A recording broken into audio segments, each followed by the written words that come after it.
Our next question, Jim, sent to CornyDriveThru at gmail.com from Robbie.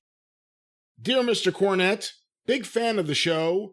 I know that you are a fan of Big Bubba, Ray Traylor, and I would probably be the biggest fan of his to ever email you. I have heard just before he sadly passed away in 2004, there were plans to bring him back as his old Big Boss Man blue shirt character. Do you know whether this was true?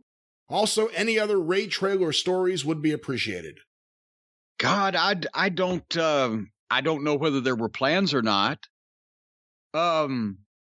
Honestly, Bubba had been down here some in OVW. He was, they sent him down to help assistant coach and, check on some of the guys. That's kind of the relationship he had at that point. I don't know whether they were going to bring the boss man back or whatever. But I know I've said this before, it was just ridiculously stupid, rotten timing, because when he passed away, it was just a couple of weeks before the first Midnight Express reunion that me and Bobby and Dennis did. And then the week after that was the first one with all four of us, me and Bobby and Stan and Dennis. And because that's when Dennis had just moved back to Alabama and got back in touch with everybody. And so from those that were initially booked, Bubba would have been the natural to be with us, on all those after that. And we did quite a few of those. Boys did more than I did, but those went on for 5, 6, 7 years. And he would have been on countless ones of those, whether they'd been using him as an in-ring wrestler or not. I would have probably seen him more then than I had since we were together in the 80s. And it didn't happen. But I mean, there's so many, goofy stories. I've told a bunch of them, of Bubba trying to be the Bubba Rogers gimmick, or then, really making it he was one of Hulk Hogan's, as the boss man, one of Hulk Hogan's biggest drawing opponents in his singles runs in the 80s. I mean, the big run. And, Bubba called me one time and said, I just got my fucking check for last week. And this was in I guess when did he go? 88? This was in 1988. I said, what was it? He said, $12,000. The fuck? Because now think about this. We're down there in Charlotte making $3,500 a week, whatever. And we're thinking we're on top of the world. And Bubba goes up there and works with Hogan in the Boston Garden and the Madison Square Garden and the Spectrum and has a $12,000 a week.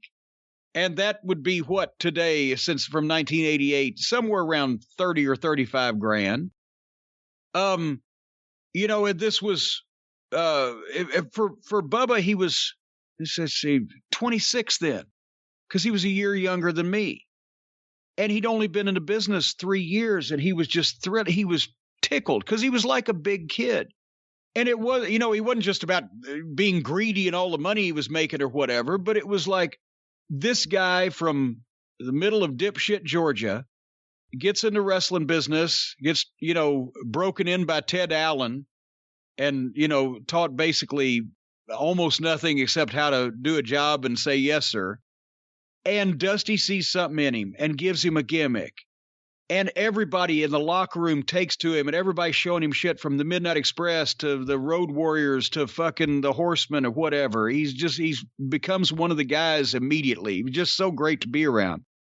And within 3 years of his first match in some dipshit spot show in Georgia, and 2.5 years after he was doing jobs on Atlanta TV for everybody, he's main eventing Madison Square Garden in a cage with Hulk Hogan, sold out and making a fortune. And he was still the same guy, but he was just astonished by it, how that could happen so quick. And he was just thrilled with everything.